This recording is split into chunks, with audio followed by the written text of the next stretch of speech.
பத்தியா பாருமா பார்த்தீங்களா? இல்லைன்னா ஷோரூம்ல எடுத்துன்னு போய் கொடுக்கணும்.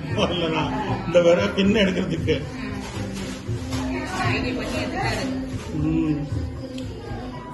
எப்படி மாட்டேன் பாத்தியா? வர மாட்டேங்குது.